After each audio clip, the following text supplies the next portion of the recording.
非常多的观众在看过《寻父之旅》后，第一个想到的就是为什么我要去寻找我的父亲。在进入今天的主题之前，我想先给大家一个概念，那就是恋爱，一种人与人之间的情感行为。换言之，就是一种人际关系。在双方达到一定程度的了解之后，通常会往这4个方向进展。第一，结婚但不生小孩。通常这类型的婚姻向往的是永远的两人世界，只要一辈子能和自己最爱的人过完这一生，就能获得幸福。第二，结婚并生下或领养小孩。这类型的婚姻会希望有个完整的家，爱的延续，或是自身非常喜欢小孩子，即使过程非常辛苦，但也是无私奉献。同时，这也是最常见的类型。第三，离婚没有生下小孩，对对方有一定程度的了解之后，发现彼此不合适，无论是大闹一场还是和平分手，最终都以离婚告终。虽然结婚大事当然是对两家人都有影响，但绝大部分都是2个人的问题。只要沟通协调好之后，基本上不会有太大的副作用。前3者都是常见的婚姻类型，只要彼此都是以成熟的态度处理，理论上不会有太大的毛病。而第4，离婚甚至还没结婚就已经生下小孩，或是已经怀有身孕。这第4点比较特别，必须还得细分为2种情况。第一，2个人分开以后，依然尊重着彼此与小孩的权益，毫不避讳地给对方在未来，甚至是在小孩的成长过程中探视的机会。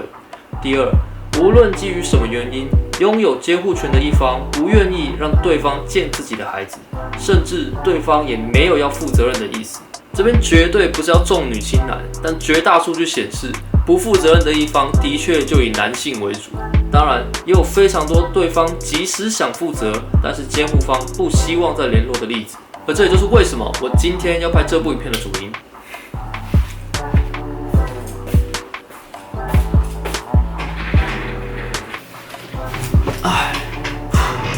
OK， 现在就让我们把时光倒回到2019年的夏天。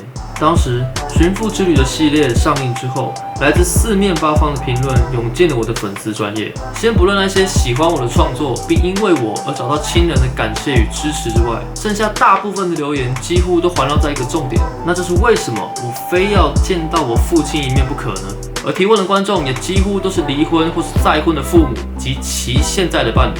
起初，他们都心想着小孩懂事之后，尽可能不提及小孩当初的生父生母，希望小孩能够在最健康的环境下成长，同时也担心把残酷的事实说出来之后，会影响小孩子的发育，心灵也会受到创伤，甚至不惜撒出对方已经去世的善意的谎言。有少部分的家长在小孩懂事之后，就会放下疙瘩，对孩子表明一切的事实真相，但不一定会同意自己的小孩做寻根的动作。所以他们看到我的影片之后，感到非常的紧张、焦虑，甚至愤怒，并质问我到底是为什么要去寻找自己的父亲。现在的生活不好吗？你都长这么大了，而且对方可能已经组成新家庭了，你这样贸然打扰，不是很没礼貌吗？所以今天我为了一次给你们一个交代，我整理出了4个我个人为什么要去寻找父亲的原因。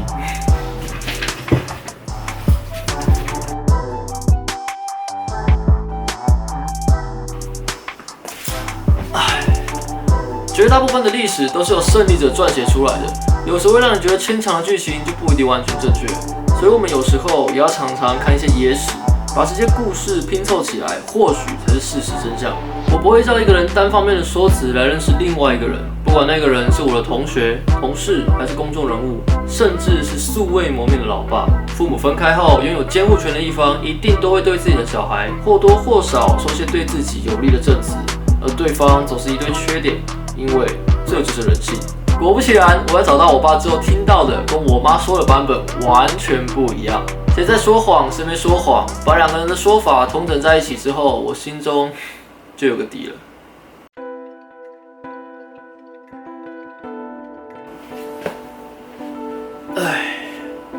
因为经济的关系，从小我就跟着我妈到处流浪。她为了养我，把大部分的时间都拿去工作，几乎没有时间陪伴我、管教我。而我在大部分的时间里，都是给家福中心的保姆带大的。直到我高中毕业以后，都还要为了贴补家用，直接选择去当职业军人。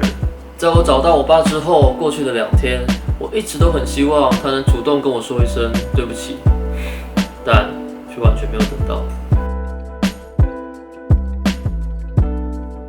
之前在置顶留言也有提到，我爸完全没有尽过在我成年以前的抚养义务及责任。说真的，这方面我比较没有差，因为我妈已经把我抚养到可以自己照顾自己的年纪了。不过考虑到我妈的立场，我觉得我应该替我妈争取点什么。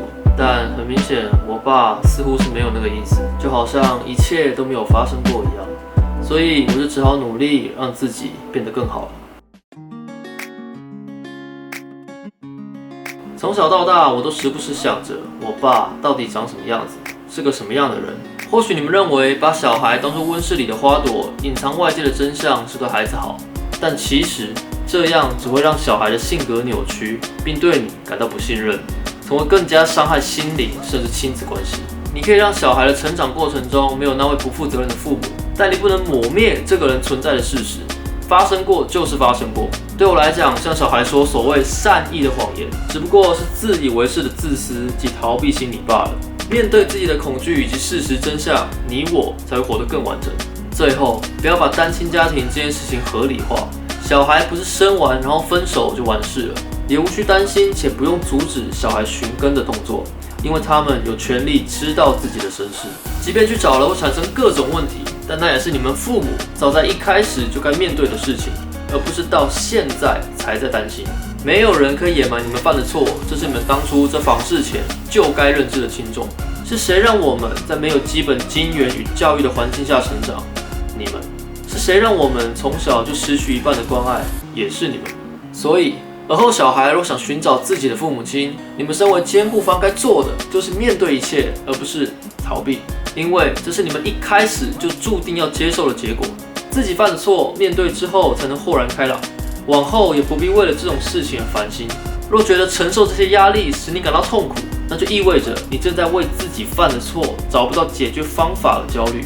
所以事情的问题根本就是面对自己的恐惧，并勇敢地接受这一切，因为这不单单是你一个人就可以负责的事情。犯了错并不可耻，也请不要执迷不悟。未来择偶，请三思。还没准备好肩负更多责任，就请你们做好防护措施。我是 Papi， 不要把单亲家庭合理化。我们下次再见。